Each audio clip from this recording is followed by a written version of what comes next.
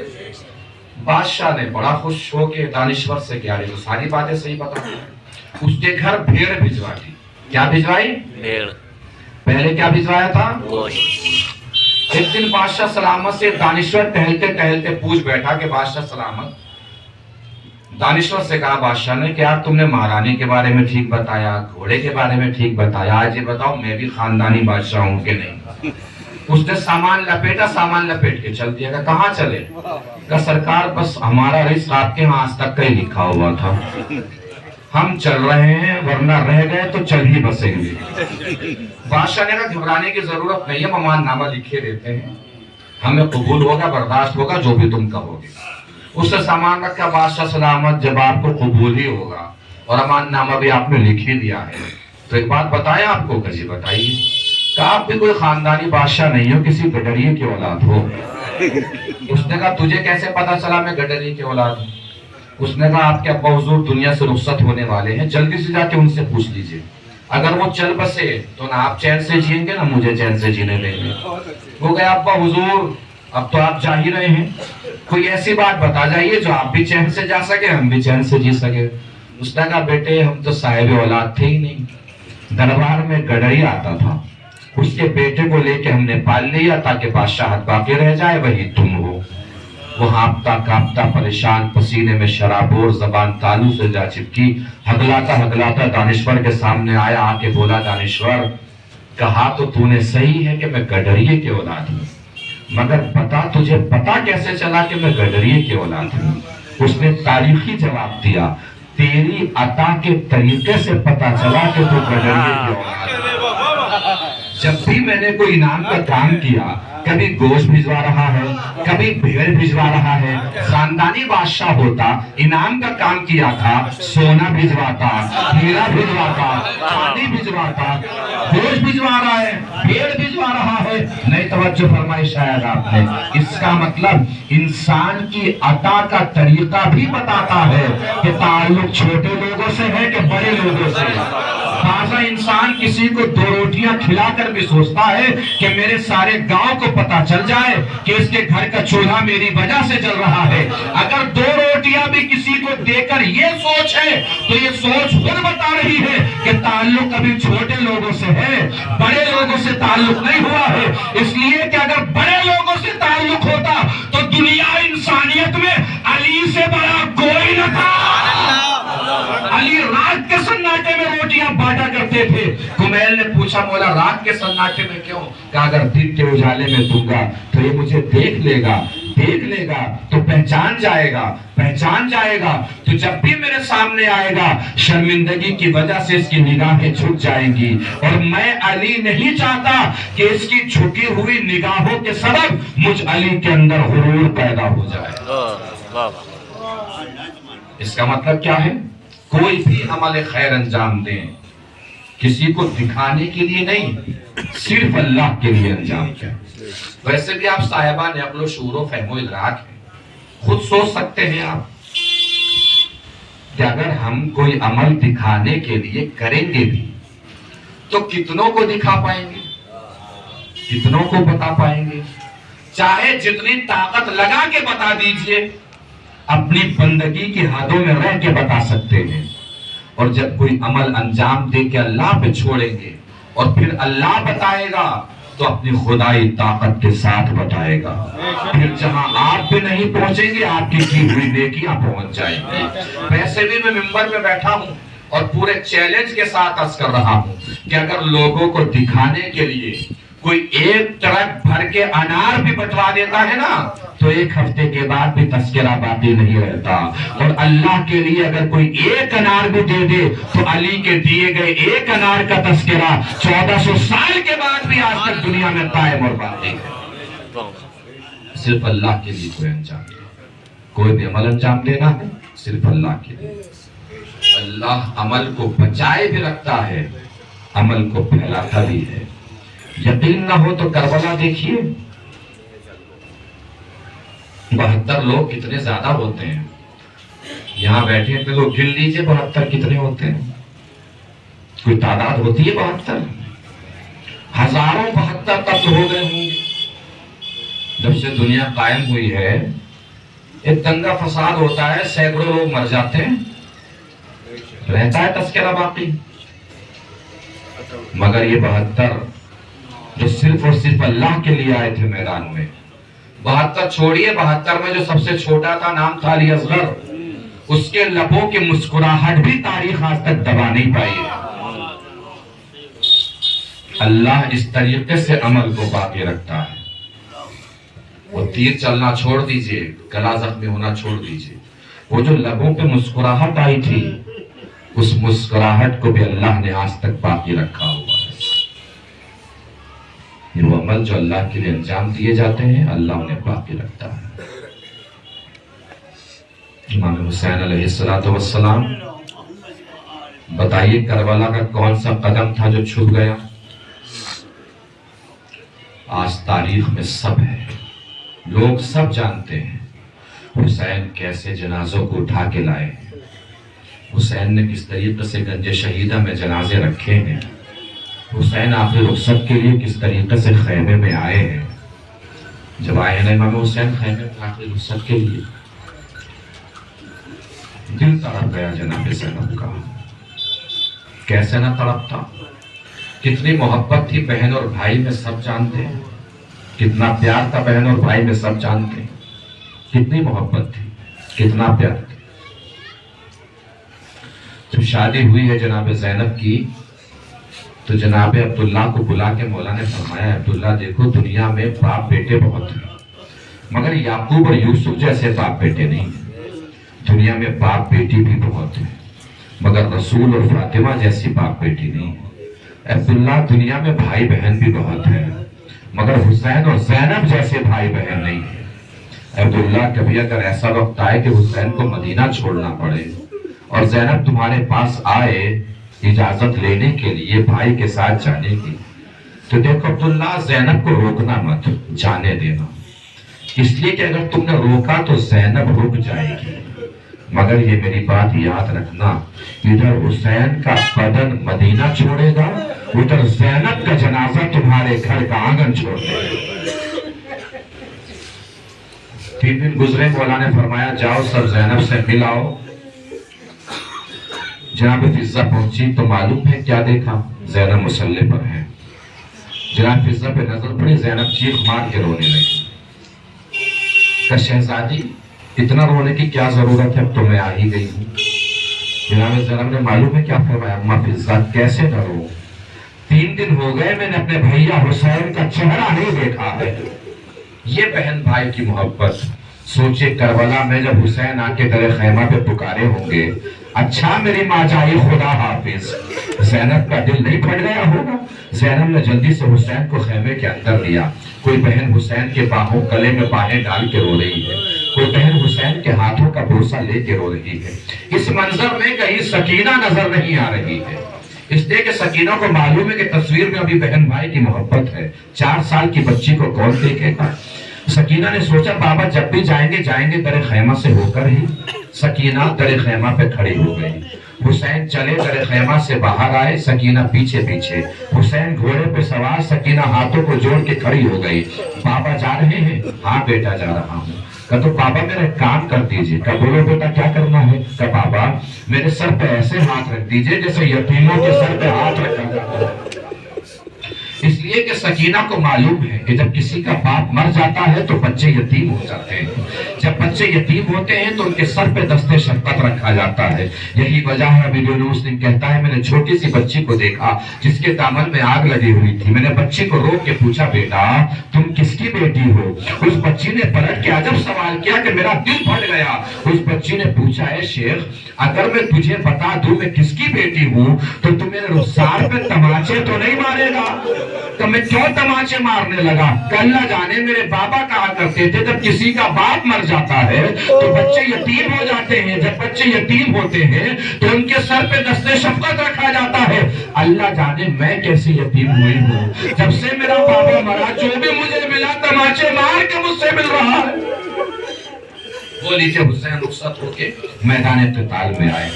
اب یہاں پہ مقتل لکھتا ہے کہ میدان قتال میں آنے کے بعد جب حسین نے آخری حملے کے بعد تلوار کو نیام میں رکھا بھاگی ہوئی فوج پلٹ کے آ گئی تو حسین ڈگمگاتے ڈگمگاتے اپنی قتلگاہ تک پہنچے ہیں.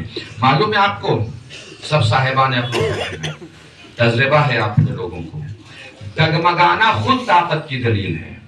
بدن میں طاقت ہونی چاہیے تبھی انسان ڈگمگا بھی سکتا ہے. اگر بدن میں طاقت نہیں ہے تو انسان ڈگمگا بھی نہیں سکتا. انسان کہیں نہ کہیں گر جاتا ہے اگر بدن میں طاقت نہیں ہوتی. حسین کے بدن کا ضعف جانتے ہیں. اکبر کا جنازہ اٹھاتے وقت حسین اللہ جانے کتنی مرتبہ گرے ہیں کتنی مرتبہ اٹھے ہیں. یہ حسین کے بدن کا ضعف ہے. حسین کو ڈگمگانا نہیں چاہیے تھا. حسین کو کسی ایک طرف گر جانا چاہیے تھا. لیکن مقتل نے آگے بڑھ کے سہارا دیا کہ اصل میں حسین گرنا ہی چاہتے تھے. لیکن جب حسین دائیں گرنا چاہتے تھے دائیں طرف کے ظالم بھالے حسین کی پسلیوں میں گاڑ دیتے تھے. جب حسین بائیں گرنا چاہتے تھے بائیں طرف کے ظالم بھالے حسین کی پسلیوں میں گاڑ دیتے تھے. بالوں پہ تیرتے ہوئے حسین ڈگمگاتے ڈگمگاتے اپنی قتلگاہ میں آ کے گرے ہیں. وہ لیجئے زمین کربلا کو زلزلہ آیا ہے. شمر ملعون خنجر لے کے چلا ہے. گلا کاٹنا شروع کیا ہے. یزید نے اپنے دربار میں پوچھا شمر سے کہ شمر یہ تو بتا حسین آخری وقت میں کسے یاد کر رہے تھے؟ شمر نے بتایا جب میں نے پہلی زر ماری حسین اپنے خدا کو یاد کر رہے تھے. آخری جملے ہیں مصائب تمام ہے رو لیجئے گا جتنا رونا ہوگا دے لیجئے گا پرسہ جتنا دینا ہوگا. پھر میں نے دوسری زر ماری حسین اپنے نانا کو پکار رہے تھے. اس کے بعد میں نے تیسری زر ماری حسین اپنے بابا علی کو آواز دے رہے تھے. چوتھی زر ماری حسین اپنے بھیا حسن کو پکار رہے تھے. اس کے بعد میں نے پانچویں زر ماری حسین اپنے شینوں کو آواز دے رہے تھے اپنے چاہنے والوں کو یاد کر رہے تھے. اس کے بعد میں جتنی ضربیں مارتا گیا حسین کے دہن سے بس ایک آواز نکل رہی تھی اماں یہی ہے نا اماں دیر نہ کر دیجیے گا آپ کا حسین رخصت ہونے والا ہے.